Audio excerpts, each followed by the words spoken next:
We talk about sports a lot, and we talk about spoiled and rich and entitled athletes and how they've gotten away from their roots. Here's some roots, you guys. Because every kid that wants to be a professional athlete grows up and they want to be drafted. And once they're drafted, it seems like it's all sunshine and tons of money. Not when it comes to minor league baseball.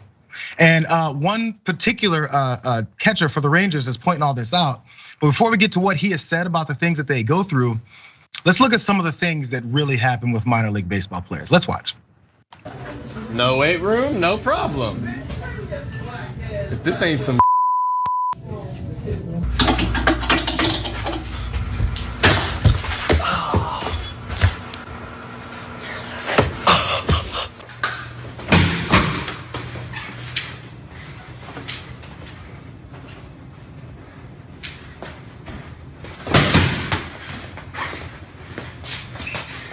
yeah. Here we are on the bus. Checking my luggage. Hey, what's up here? Oh, Jesus. Throwing against the fence. Now, if this isn't some minor league ingenuity, big bucket, big old clay pot over there, tapping with a sledgehammer, throwing against the fence. Throwing against the fence. So as I mentioned before, Jack Kruger is the catcher from the Rangers, an organization there. And he had a few things to say. Let's go through this as quickly as I can, but I wanna make sure we get to some of the points he made because I think they're all fabulous. So he tweeted out, after being drafted in 2016, I went to rookie ball. 12-hour bus rides through the night, more peanut butter and jelly sandwiches than you can believe, and long days at the park. Made $480 every paycheck, and that's every 2 weeks. Oy. No pay in the off season. Next tweet. In 2017, I lived in a 2-bedroom apartment with 7 other guys. Unfurnished apartment. Slept on an air mattress. 2 guys in each room, 2 guys in the living room, 1 guy in the kitchen. Next tweet. Last year, I started in AAA. As a 2-time minor league all-star who was 1 level below the bigs, I was set to make $12,000 for the entire year. Next tweet. About to start my 7th year in the minor leagues. After this year, it'd be the first time in my career that I'll be a free agent. If I make it to the big leagues this year, I'll have to play another 6 years in the big leagues before I'm a major league free agent. This is all based off whether or not you get your big payday. Next, I've been lucky enough to be in major league spring training ever since I was drafted. One of my favorite parts, the money. Here's the money. $1,500 a week in meal money. Think of my reaction that first year after making $1,000 a month the previous season. And also, here's some more details about teammates. I've had teammates who were homeless. I've had teammates skip numerous meals. I've had teammates get called up and down more than 20 times in a season. I've missed weddings, I've missed events. Besides my signing bonus, I've made very little money. So, is this the life you choose, Rick? Because he pointed out how is this the life he's chosen, but he's like, this is one of those once in a lifetime opportunities, and I know I can leave. I'm not complaining. He's making sure that people don't think he's like, how dare they? But it's a little grimy. The minor league system, you're saying? Yes, absolutely. Oh, absolutely. So kudos to June Lee of ESPN, a journalist at the Worldwide Leader who covered this. And he made an appearance on ESPN Daily. He's written a few columns on it.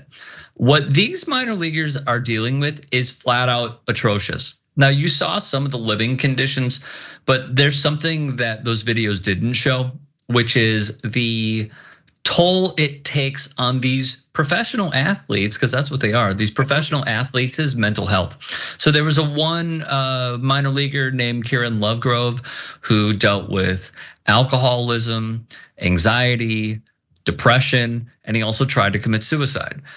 A lot of these teams, major league teams, that is, they break in billions of dollars. Like the Yankees made over $6.7 billion last year. The Marlins made over $1 billion.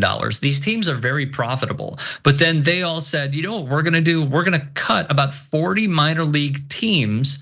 We're gonna cut 40 minor league teams in order to try and help out. And there's some of the meals, which I'll get into in a second. We're gonna cut these teams in order to save money, and we're gonna redistribute them. We're gonna build up the infrastructure and give these guys. None of it's happened.